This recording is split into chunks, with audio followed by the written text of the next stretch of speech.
Quality Engines presenta.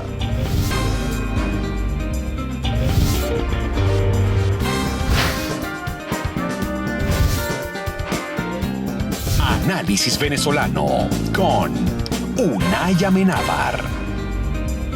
¿Qué tal, amigos? Bienvenidos una vez más a Análisis Venezolano, un programa para tratar de entender la situación política, social, económica que estamos viviendo en Venezuela. Les saluda Unay Amenábar. Hoy compartiendo con colegas especializados en la fuente de sucesos, en esa fuente policial tan dura, pero a la vez tan apasionante y hasta cierto punto pues tan entretenida, porque todos los días son absolutamente distintos. Vamos a hablar con Marisolet Iglesias y también con David Ramírez. Ellos son los autores de un libro que ya va por su segunda edición, cosa que ya de por sí es un logro estar sacando otra edición a propósito del asesinato de Mónica Spears, el capítulo final del asesinato de Mónica Spears. Bienvenidos, gracias por acompañarnos. No, vale, un placer y muchísimas gracias por la invitación.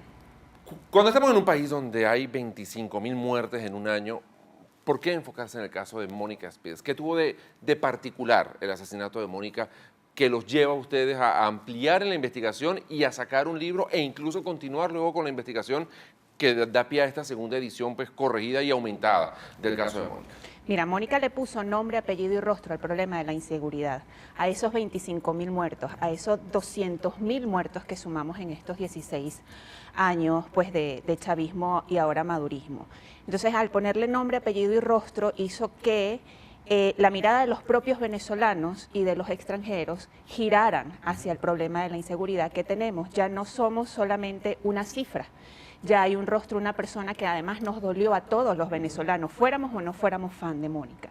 Entonces, hacer este libro de la muerte de Mónica y de su esposo y de la orfandad de una niña nos dio pie pues, para mostrar una radiografía de país. Este libro no es solo la muerte de Mónica, sino una radiografía, o sea, a partir del caso de Mónica y de cómo se llevó la investigación de Mónica y de cómo hubo pues algunos desaciertos en la investigación, eso muestra la realidad venezolana. Además, no nos concentramos solo en el caso de Mónica, sino que también pues hablamos de otros casos que no sonaron tanto y que ocurrieron también en esos 50 kilómetros de autopista entre Valencia y Puerto Cabello. Claro, porque no solamente porque ella es una persona famosa, una persona conocida en televisión, también a Yanni Chimara lo mataron en las puertas de su casa y era una persona muy reconocida y un hombre muy talentoso, muy querido por los televidentes, ¿no? Pero bueno, este caso además, bueno, hablamos de una niña que fue Miss Venezuela, que estaba además en un tope de popularidad importante, que venía de ser,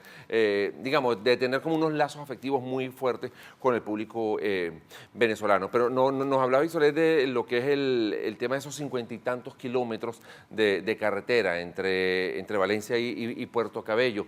¿Qué pasa allí? ¿Por qué ese sitio se convirtió por lo menos hasta ese momento, en un sitio, una guillotina para todos los que transitaban por esa zona? Mira, en principio muchísimas gracias por la invitación al programa. Un análisis claro, porque es importante tocar ese tema que acabas de decir de la autopista. 50 kilómetros le dicen la autopista del terror, un tramo bastante oscuro, un tramo que a raíz de la muerte de Mónica y de su esposo, bueno, el anterior ministro Miguel Rodríguez Torres implementó un patrullaje inteligente como una respuesta por supuesto acelerada al tema de la inseguridad que se viene dando en esos 50 kilómetros y que ahorita tiene iluminación. Sin embargo, ahí hay un punto clave de lo que acabas de decir, eso está rodeado, esa autopista, de puras invasiones, es decir, una pobreza extrema que está allí, donde los niños que están creciendo bajo un clima de violencia, bajo un techo que ni siquiera existe como una familia bien constituida, sino que la idea es que los muchachos están en la calle, salen a ganarse la vida fácil, y eso los ha llevado al tema de la violencia. Por eso es que cuando analizamos el tema de las autopistas en Venezuela, primero está la arista de que no funcionan muy bien porque no hay patrullaje, porque están muy mal asfaltadas, no hay ningún tipo de demarcación ni delimitación de vías, ni nada por el estilo. Segundo, están esas bandas criminales organizadas dentro o alrededor de todas esas autopistas, y la gente que circula durante las noches, porque no hay ningún tipo de alumbrado, es víctima potencial de lo que va a pasar. Lamentablemente, esa noche del 6 de enero del 2014, cuando muere Mónica y Tomás, los propios delincuentes lo confiesan en la investigación que hicimos nosotros. Dicen, bueno, nosotros lanzamos una piedra, primero impacta un vehículo, el vehículo logra irse a tiempo, y el segundo vehículo que cae es el de Mónica. Ese no logró irse a tiempo, lamentablemente, porque fueron dos cauchos que sufrieron, el primero y el segundo después por el desperfecto.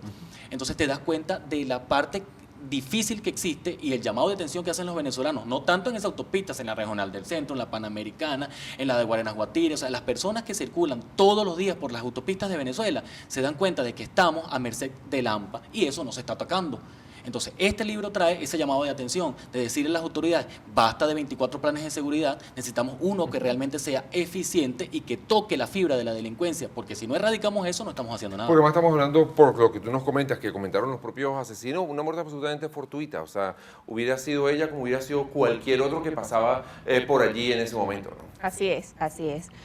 Mónica muere de una forma, como lo bien dices, totalmente fortuita, como murieron otros venezolanos, que está reflejado en el libro, y según nuestra investigación hay un promedio de una muerte al año, por lo menos en esa autopista. Y luego del patrullaje, además inteligente, que se hizo tras la muerte de Mónica y tras el descontento que hubo por eso, terminó el patrullaje después de un tiempo, como todo aquí, que es un pañito de agua caliente para bajar pues la marea y los ánimos. Y luego se produjo otro hecho que también lo contamos aquí, que uno de los delincuentes es familia de uno de los detenidos por el caso de Mónica, que es donde resulta herido este exboxeador que iba hacia Yaracuy en un transporte público. Y posteriormente a eso hubo un robo masivo de ¿cuántos? 24 de 24 vehículos En la misma autopista, meses después de ocurrido lo de Mónica.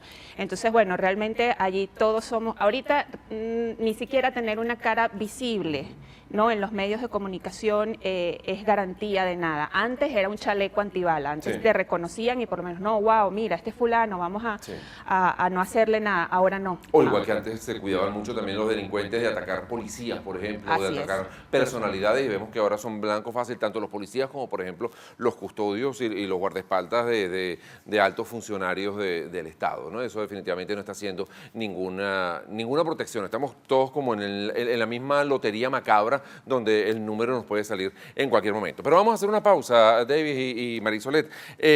Vamos a mostrar la portada del libro, porque al regreso me gustaría ahondar un poco más en lo que nos comentabas hace algunos minutos de las fallas en la investigación, de cómo se llevó adelante esta investigación, si realmente se terminó dando con los responsables, si digamos, los familiares quedaron satisfechos con la investigación. Todos esos detalles que ustedes revelan aquí en el libro, vamos a conocerlos al regreso de la pausa. Ya volvemos con más de Análisis Venezolano, hoy hablando sobre el tema de la inseguridad a propósito de la segunda edición de este libro, capítulo final, el homicidio de Mónica Spears. Vamos a hablar estamos hablando con sus autores, María Isolet Iglesias y Davis Ramírez. Ya venimos con más de Análisis Venezolano.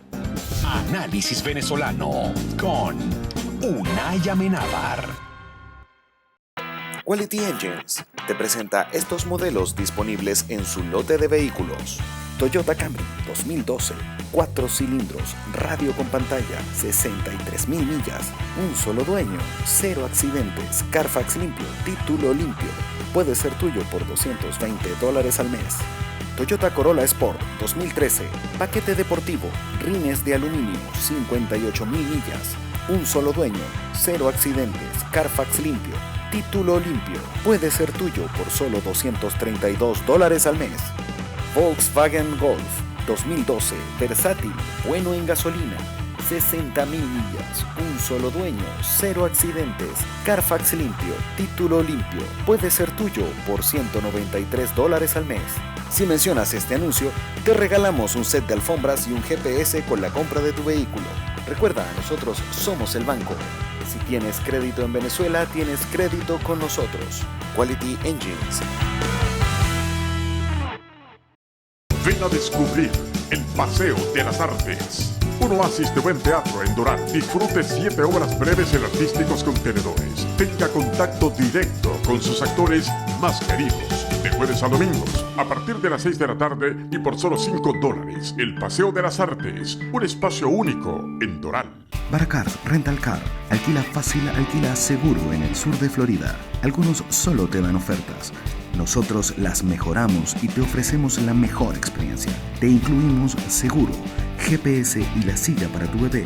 Te buscamos y te dejamos personalmente en el aeropuerto. Ubícanos www.baracars.com, @Baracars en Twitter, Baracars Rental Car. Delimperio.com, tu portal de entretenimiento. Todo sobre los mejores eventos en el sur de Florida. Entérate de lo que viene, porque en delimperio.com lo tenemos todo. Teatro, fiestas, conciertos, moda, música y cine. Búscanos en delimperio.com. En Instagram, @delimperio. Delimperio.com.